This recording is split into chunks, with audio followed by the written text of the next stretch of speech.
আজকে আমরা তিনটে শব্দ শিখব। একটা হচ্ছে সি, ভিজিট এবং ওয়াচ। এই তিনটে শব্দ আমরা কখন ব্যবহার করি? যখন সাধারণ অর্থে আমি কোনো কিছু দেখছি বা কারোর সাথে দেখা করতে হচ্ছে, এক পলক দেখে চলে আসছি বা এক পলক দেখা হয়েছে বা সাধারণ অর্থেই দেখা, সেই ক্ষেত্রে আমরা সি ব্যবহার করি বা স ব্যবহার করি বা সিন ব্যবহার করি।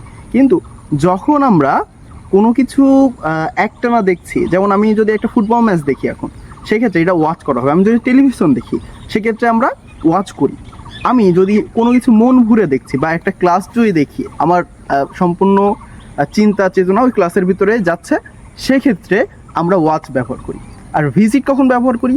যখন আমরা কোথাও ঘুরতে যাই বা কারোর সাথে কোনো টাইম স্পেন্ড করতে যাই, সেক্ষেত্রে আমরা ভিজিট শব্দটা ব্যবহার করি।